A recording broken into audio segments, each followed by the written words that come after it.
Hello friend, स्वागत है आपके अपने YouTube channel yes W A and experiment में।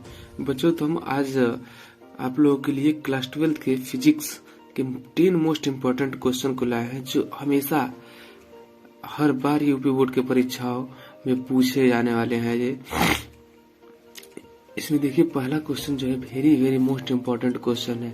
ये हर बार आता है। किरचॉफ के विद्युत विभव संबंधी नियमों की सहायता से संतुलन अवस्था में हीट स्टोन सेतु के लिए सूत्र P upon Q equal to R upon S प्राप्त कीजिए। P, Q, R तथा यस चारों भुजाओं के प्रतिरोध है। इसके बाद जो हमारा दूसरा क्वेश्चन है, ये भी बहुत मोस्ट इम्पोर्टेंट क्वेश्चन है। प्रकाश विद्युत प्रभाव के नियमों का उल्लेख कीजिए। I तीव्रता तथा न्यू आवृत्ति का प्रकाश W कार्यफलन वाले धातु के पृष्ठ पर पड़ता है। प्रकाश विद्युत धारा तथा फोटो इलेक्ट्रॉनों की अधिकतम गतिज ऊर्जा का मान किस प्रकार परिवर्तित होगा, जबकि आपतित प्रकाश की तीव्रता प्रकाश के हमारे पास दो क्वेश्चन पूछ रहा है। इसमें तीव्रता समान तथा आवृत्तियां भिन्न भिन्न होनी चाहिए, और दूसरा पूछ रहा है आवृत्ति समान तथा तीव्रता भिन्न भिन्न होनी चाहिए। और तीसरा भी बहुत ही मोस्ट इम्पोर्टेंट क्वेश्चन है, जो लगभग 10 सालों से पूछा जा रहा है। एम्पियर का परिपथी नियम क्या है? एम्पियर मैक्सवेल का संशोधित नियम बताइए तथा इसकी सहायता से विस्थापन धारा का मान पूछ रहा है बच्चों। और सबसे चौथा क्वेश्चन क्या कह रहा है कि दो समांतर रेखीय धारावाही चालकों के बीच लगने वाले बल के लिए सूत्र की स्थापना कीजिए। इसके आधार पर एम्पियर की परिभाषा दीजिए। हमें एम्पियर की परिभाषा देना है, वो दो समांतर रेखीय धारावाही चालकों के बीच लगने वाले बल के सूत्र की निगमन करने के बाद। तो ये भी 5 सालों से लगातार क्वेश्चन पूछा जा रहा है। और हमारा जो 5वां क्वेश्चन है, ये और भी very very most important question है, ठीक, जो कि यह हमेशा पूछा जाता है। ट्रांसफर का सिद्धांत क्या है? ट्रांसफार्मर का सिद्धांत क्या है? ऊंचाई तथा अवचाई ट्रांसफार्मर में अंतर लिखिए या उल्लेखित कीजिए। ट्रांसफार्मर में ऊर्जा क्षय के कारणों का उल्लेख कीजिए, ठीक। तो बच्चों, हमारा जो 6 नंबर क्वेश्चन है, ये भी बहुत ही मोस्ट इम्पोर्टेंट क्वेश्चन है। यह कह रहा है कि फैराडे के विद्युत चुंबकीय प्रेरण का नियमों का उल्लेख कीजिए। यहाँ से यह हमेशा पूछा जाता है, उल्लेख कीजिए तक।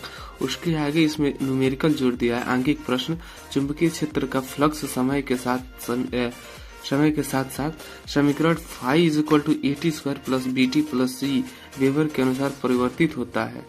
तो इसमें पहला क्वेश्चन दे रहा है एक बी तथा सी के मात्रक ज्ञात कीजिए। इसके ए बी सी का मात्रक ज्ञात करना है। और दूसरा पूछ दे इसमें, यदि ए बराबर 0.3, बी बराबर 0.6 तथा सी बराबर 0.8, ठीक, मात्रक हो तो टी बराबर 2 सेकेंड पर प्रेरित विद्युत वाहक बल की गणना करना है। यहाँ विद्युत वाहक बल का मान पूछ रहा है।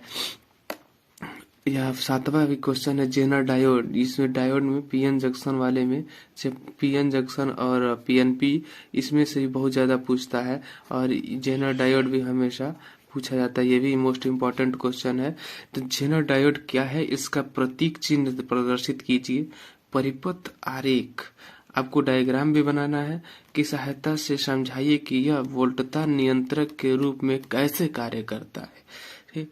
और ये जो है क्वेश्चन नंबर 8वां है, ये भी लगातार 5 सालों से पूछा जा रहा है। सिद्ध कीजिए कि एक समांतरित चुंबकीय क्षेत्र के धारावाही कुंडली पर आधारित बल युग्म tau is equal to NIAB होता है, जहां प्रतीकों के अपने सामान्य अर्थ है। और 9वां जो क्वेश्चन है, यह बहुत ही very very most important question है। यह हाइगेंस द्वारा प्रकाश के लिए दी गई तरंगाग्र अवधारण पर परावर्तन का नियम सिद्ध कीजिए, ठीक। और ये हमारा जो क्वेश्चन नंबर 10 है, ये भी हमेशा पूछे जाने वाला क्वेश्चन है। एक प्रत्यावर्ती धारा यानी कि AC परिपथ के प्रेरकत्व L, धारिता C तथा प्रतिरोध R श्रेणी क्रम में जुड़े हैं, तो परिपथ की प्रतिबाधा का कालांतर के लिए व्यंजन का प्राप्त करना है, यानी कि हमें परिपथ के लिए कालांतर जो है उसका सूत्र का निगमन करना है।